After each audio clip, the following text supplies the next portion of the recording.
the ancestors have left for the people to live by. And we take one of those proverbs every day. And we would like to tell you what that proverb is today. And we would like to hear what you think about that proverb and how you would interpret that. Is that all right? So Dennis is going to share the proverb, and then you can tell us what you think. Yes. So the proverb today comes from Rwanda, a neighboring country. It is a country that has a lot to be put up, including it is one of the cleanest countries not only in Africa but in the world. They have a rich history coming from the genocide that happened in the country and how they've turned that around to a country that is speaking in one voice. Despite challenges here and there, it is a country that is considered to be looked up to by many African countries. And the proverb today, a night is counted by one who stayed awake. A night is counted by one who stayed awake. What do you make of that? Oh, in the name of God, the most compassionate, the most merciful. Bismillahirrahmanirrahim. First of all, I would like to say a very good morning to all your distinguished, lovely viewers, the great people of Kenya, and especially those who are now watching us and following your discussions, especially around the Zionist regime aggression to Iran, to my country. About your question on the proverb, I was not supposed to to take it. Okay. But it's to me, as I perceive, is that the ones who is awake throughout the night is counting the time. It's just a reflecting of the hardship time that a person or a people or a community or a nation is living under the severe situation. And this is something that nowadays the Iranian people are feeling because they are on the aggression by a regime, illegitimate regime, an occupier. And this is there because it shows that how a people can be victimized by a foreign aggression. This is something that I can, at this time, respond to. So sure. Yes, sure. Okay. Thanks for that interpretation and how it makes sense. Let's look at a few of the details. Since Monday, when we started having this conversation, until today, things have changed, of course, significantly. Explosions continue to rock Tel Aviv and Tehran as the conflict between Israel and Iran rages on to its sixth straight day. There's not been a break in any of this. And significantly, over the last couple of days, U.S. President Donald Trump demanded that Iran gives unconditional surrender. So no questions of we will surrender if, according to the U.S. president, is demanding that Iran then surrenders unconditionally. And they have said they have now complete and total control of the skies over Iran. And the U.S. also deploys more fighter jets to the Middle East, according to reports. Some of the things that we're also seeing is that an Iranian official says all border crossings remain open. All land border crossings in Iran have remained open, according to an Iranian official, as the foreign nationals living there seek the nearest departure point amid escalating hostilities with Israel. This is an overview of what is currently going on.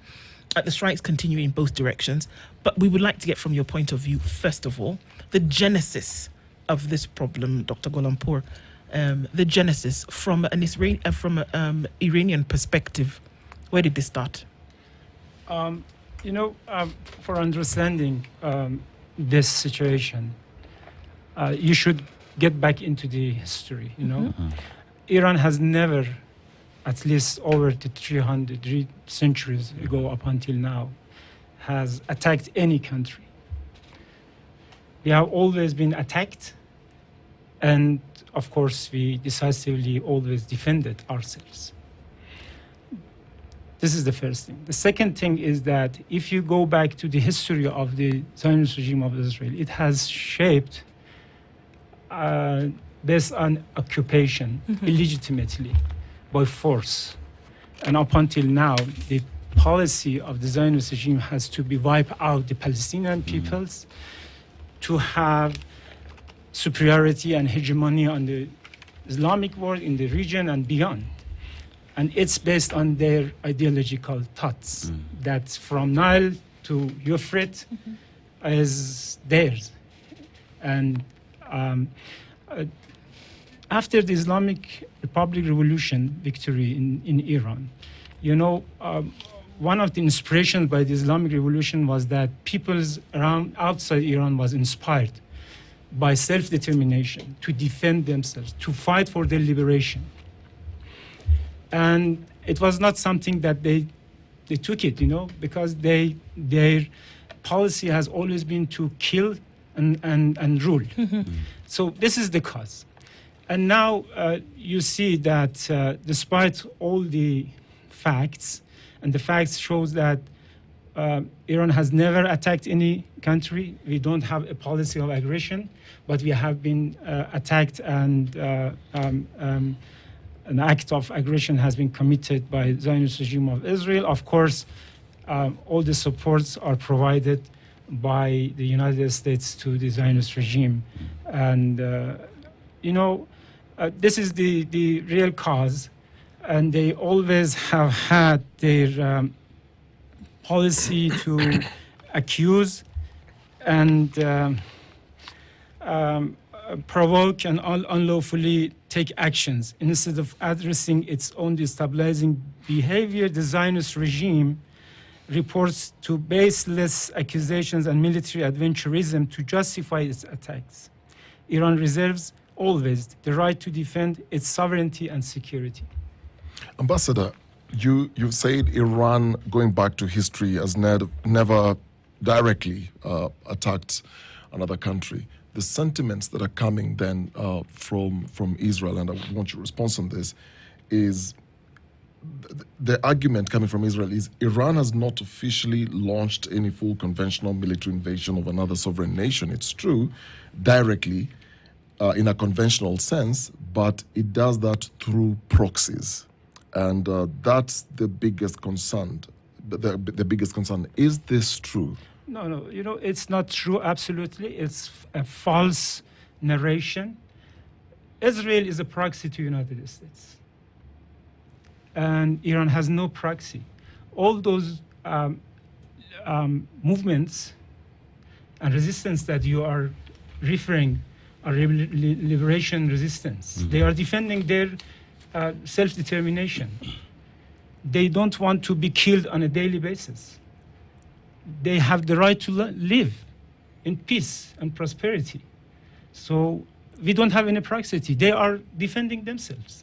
Of course, Iran has the right to have its own relations, foreign relations, with whatsoever nation and country that wishes. And this is the right of any country. But the one who is now the existential threat is the Israeli regime, is an existential threat not only to the Palestinians, the Lebanese, but also to Iran and beyond. So the narration is completely vice versa. It's very false assumption that they have. So where do you stand with regard to Israel saying that as much as Iran has not launched any war or attacked any country, it is supporting Hezbollah and Hamas, which in turn have attacked Israel. So Israel says we are retaliating against Iran because of Iran's support of Hezbollah and Hamas. Is that true? Absolutely not. They have their own right to defend themselves.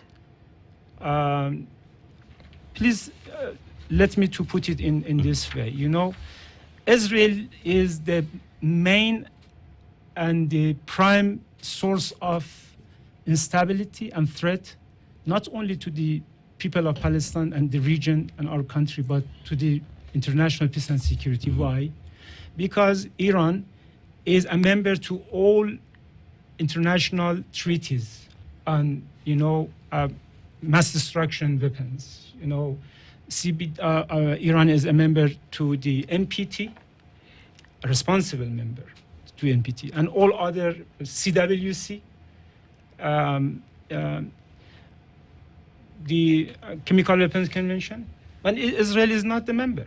Israel has, the Zionist regime of Israel has the biggest stockpile of nuclear warheads in the region, and is a threat to everybody, to the whole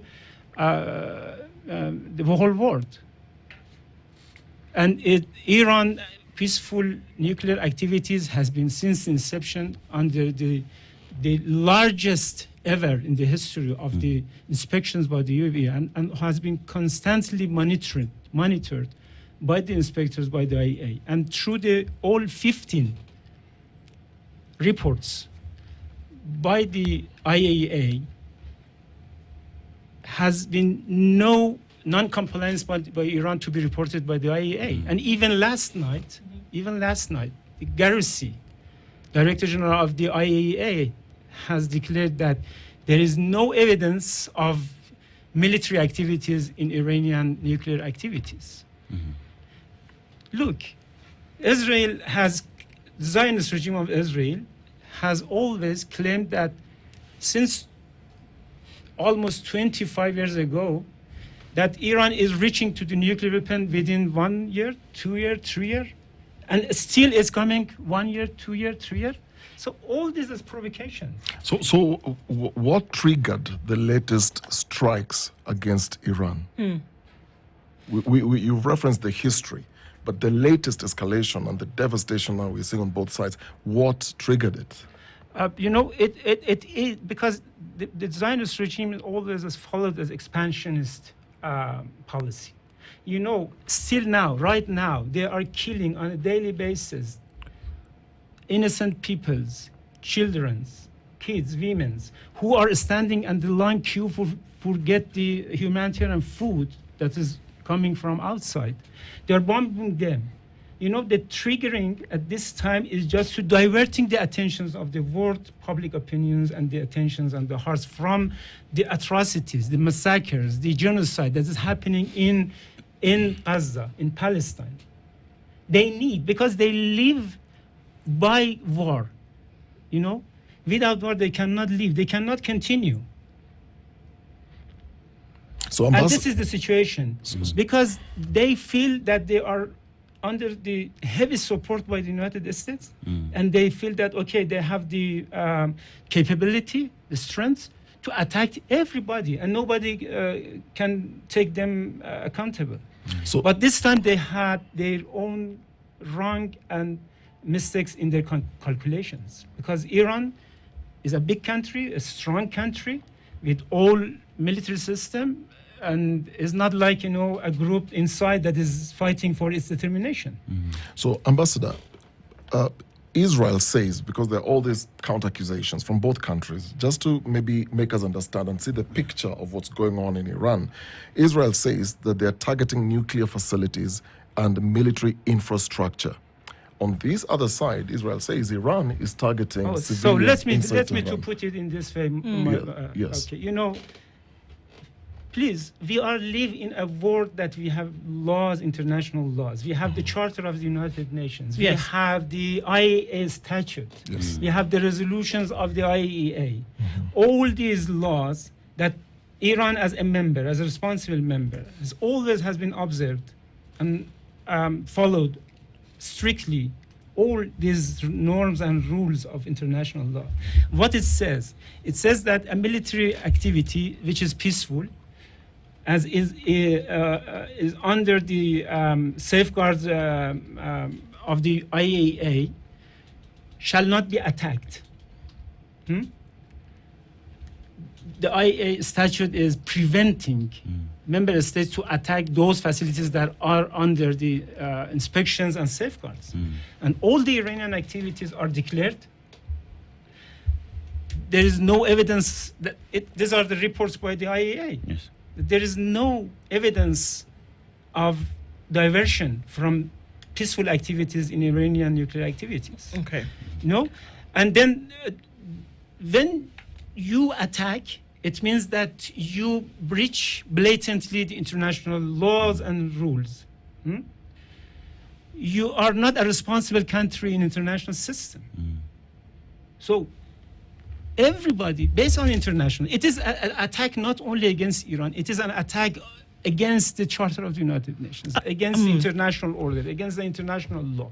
Allow me to ask the question this way, Balozi, because if we look at reports that come from, different associations across board, is that there have been years of simmering conflict. And just going to kind of reinforce the question that Dennis is asking, is that what triggered what we saw happening Friday when there was the attack on Iran, right? And from what we understand, according to what Israel said, it said what it launched was Operation Rising Lion, right?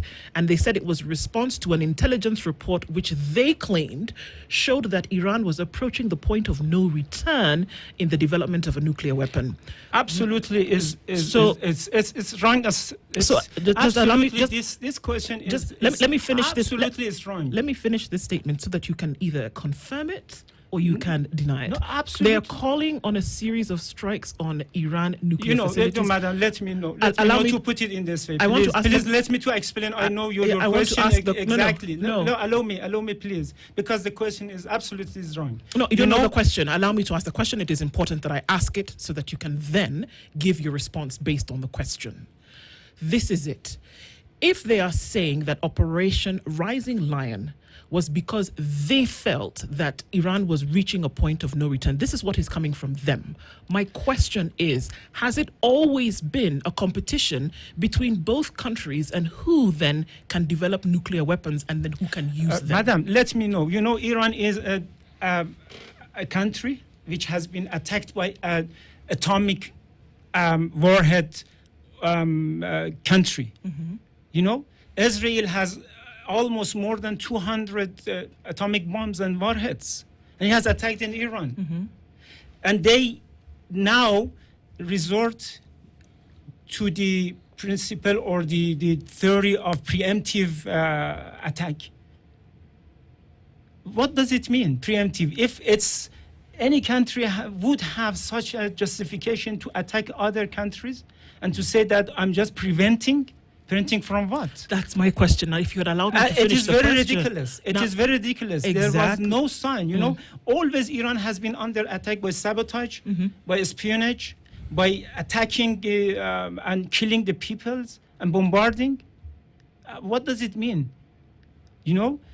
It's absolutely violating the international laws and rules, norms. Mm-hmm. The preemptive theory is just for pro-cons in the United States to attack every country that they wish based on their foreign policy. And it's absolutely illegal. Right.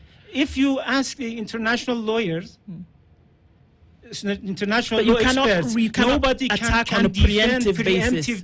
It's absolutely, but based on the Article 51 of the Charter, Iran is a responsible member of the United Nations and the Charter of the United Nations.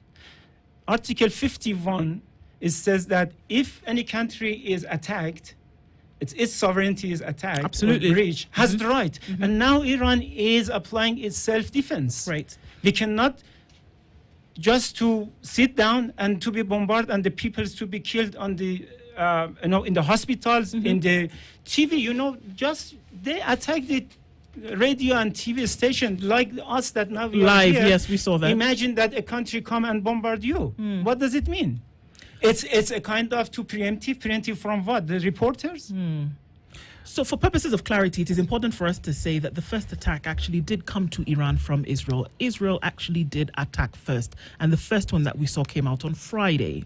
So anything from what you're saying, anything retaliatory, or rather anything that came later, was retaliatory to what happened on Friday? Madam, according to international law, any country who has been invaded and attacked has the right to respond. This is my question. The response is proportionate.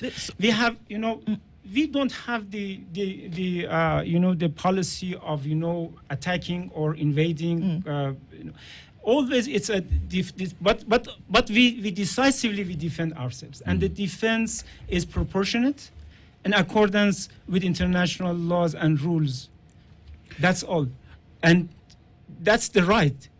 Balozi. We defend our territory, we defend our people, we defend our dignity, and of course we are pro peace in the region.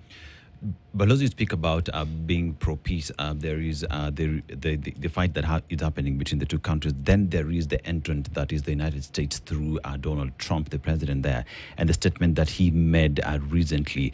What do you make of the statement that comes from the United States with regard to the confrontation between Israel and Iran? Yeah, as I told you, the Zionist regime of Israel is a proxy to the United States. And this is the policies of the United States, to bring to the knee, to bow to them, and as they say, to unconditional surrender. What does it mean, unconditional surrender? What does it mean? They don't know Iranian people. They don't know the history of Iran, the culture of Iran, the oldest country on the earth. We are old civilization, very rich culture. And it's absolutely ridiculous and meaningless. They have very clearly announced that they are supporting and they will come in, step in. But what we suggest to them is that for the sake of stability, for the sake of peace, for the sake of international law, for the sake of humanity, you should step out and not step in. You should condemn. Condemn the aggressor. But you support and you justify. It's absolutely wrong. And this is the situation. You attack on a daily basis on the TV station, schools, sports fields, hospitals, homes, residential areas, and then you justify that it is a preemptive. How you can believe it? So, Ambassador. And even if you attack the nuclear facilities, it's absolutely unlawful, illegal. According to the international law, according to the statute of the IAEA, it's absolutely prevented. It should not be happen.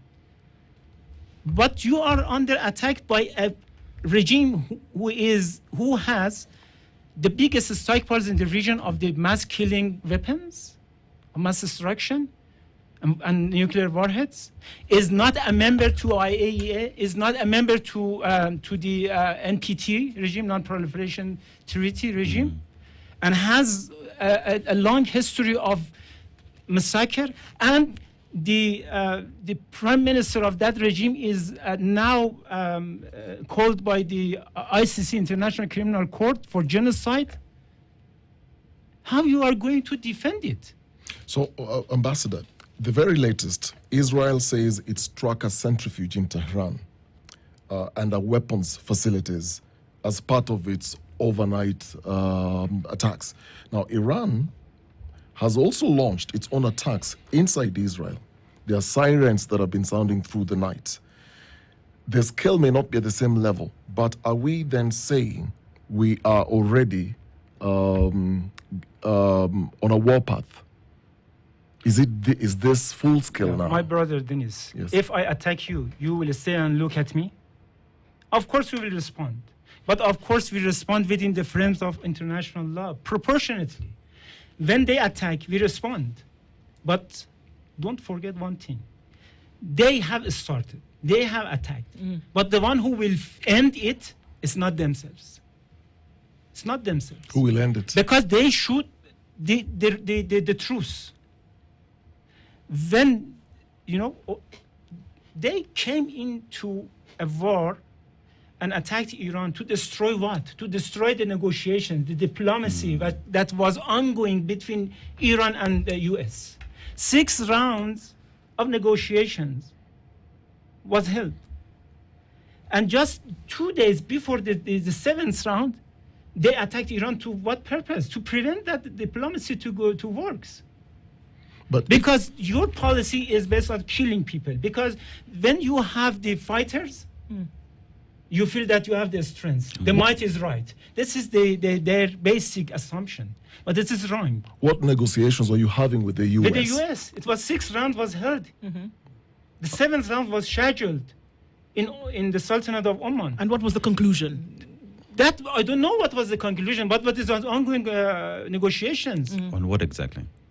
on the matter of the nuclear activities and what they claim the nuclear activities on Iran, but of course the peaceful activities on Iran. So what- But they came in, even in, Iran had in 2015 and 14 and beyond, we have the JCPOA. It was an agreement between the 6 countries, 5+1 and Iran at that time. And we showed that we are pro-diplomacy, pro-negotiation and dialogue. And we resolved it very peacefully. But who broke that agreement? Trump exited from the JCPOA. And who didn't implement the expectations and implement that accord? It was the European countries who they didn't abide to their promises, to their commitments. And then after, again, we started negotiations with the of course, indirect, with the US. But because if we got to an conclusion, an agreement, it was stopping the Zionist regime of his policy of aggression and expansion. That's why the reason they attacked to destroy that track. Let's take a break at this point. We're having a conversation this morning with Balozi Dr. Ali Gholampour, who is the ambassador of the Islamic Republic of Iran to Kenya. And we're looking at Tehran to Tel Aviv. Is the Middle East on the brink? And just looking into the details of what has happened, where are we? If we were at the 6th schedule, going towards the 7th schedule of negotiations, what was the talk and why would this erupt at this time? That seems to be affecting everywhere you look. We'll come back at 23 minutes to 10. This is the Situation Room. Don't go away.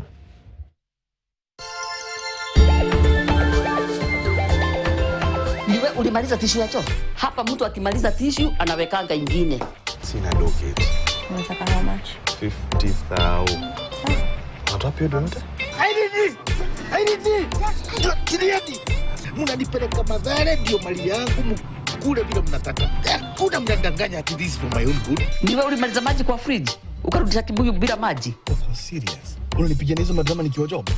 We, hajalipa gari. Unataka kulipa? Unafaa nikuitie polisi wewe. Nonsense. Toka hapa.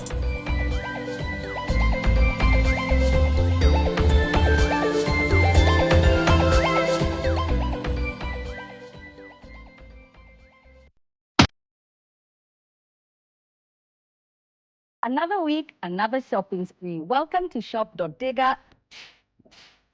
We explore every single thing that you need to wear on runway ready, from your hair down to your amazing threads.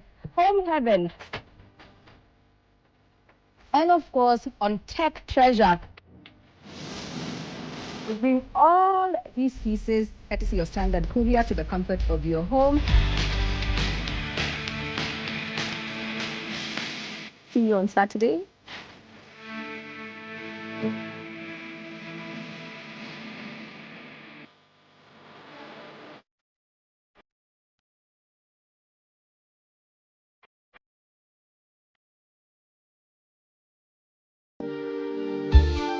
Tune in for a divine Sunday service encounter at Rock Tabernacle with Reverend Julian Kula. Be part of a powerful atmosphere filled with heartfelt worship.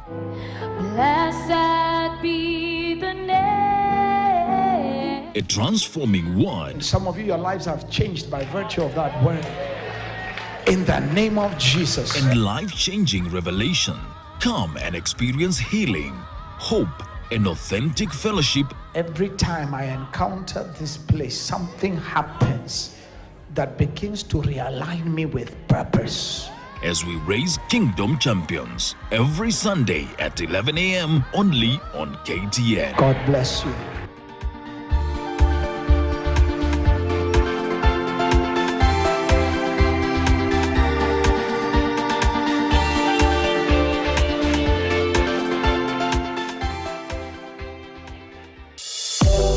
Your health, your questions, our mission. So what do you look out for? Health Digest, your trusted guide to living better, longer and healthier, is back.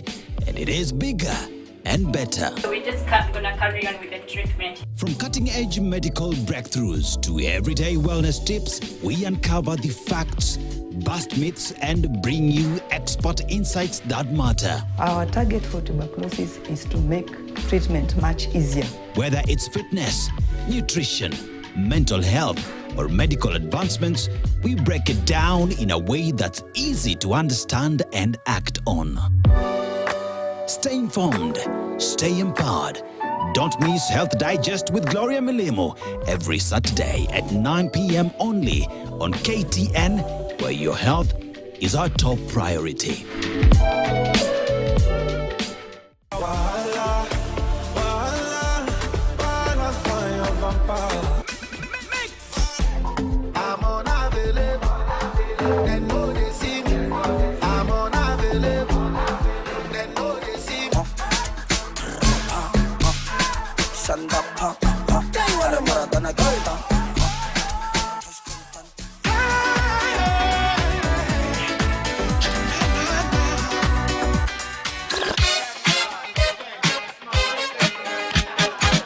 DJ Tatua.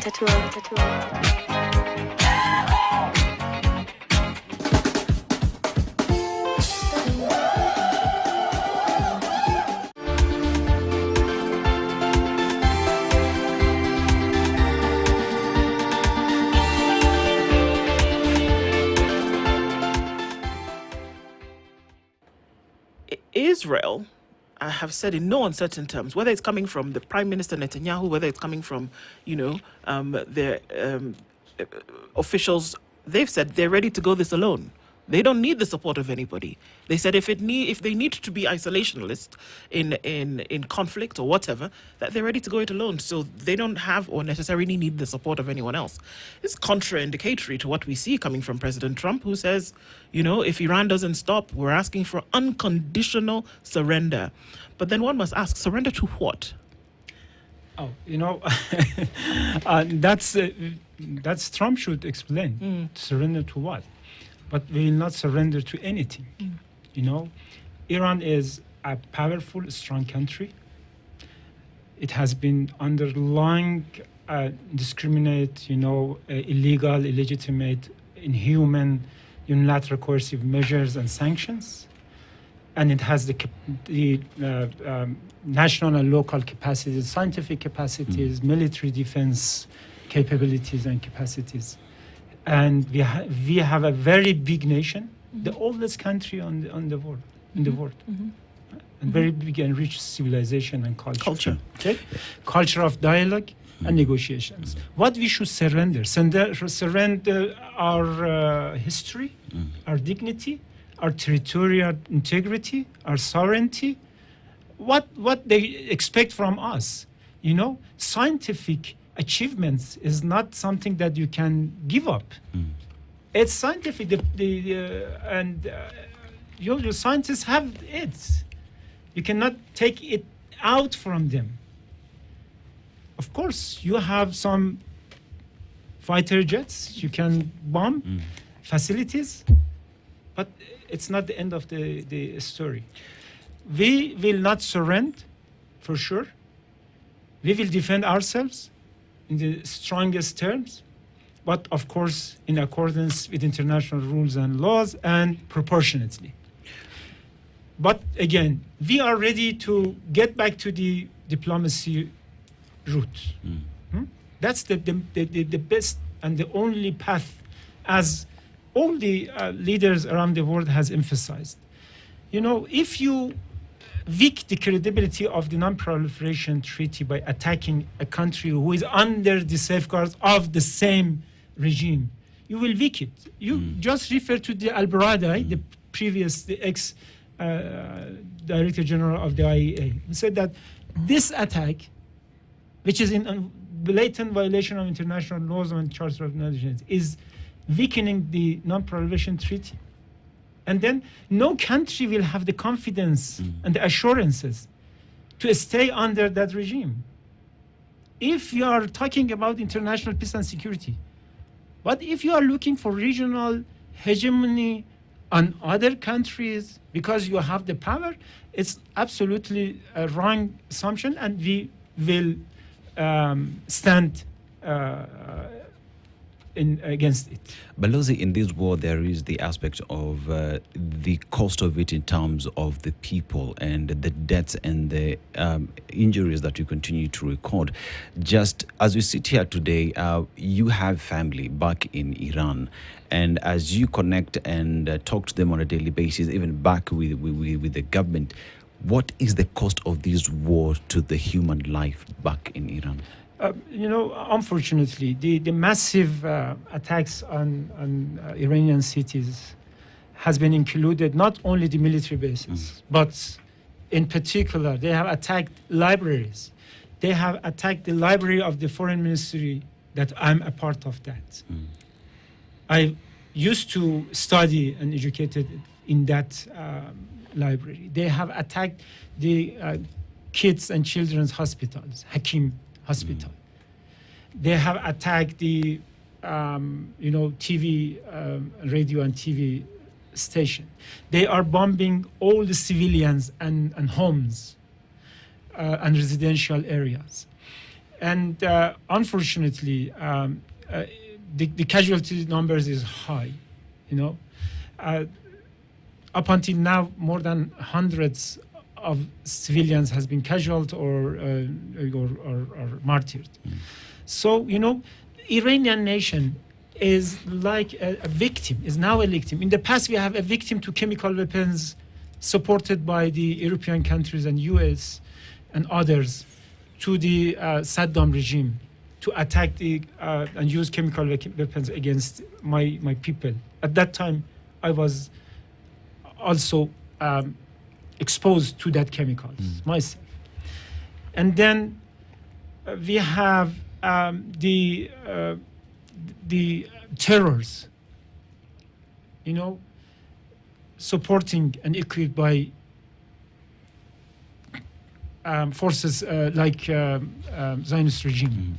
They have been recruited, they have been trained, they have been equipped, and they have paid money to come to Iran and kill scientists and to do terrorist attacks.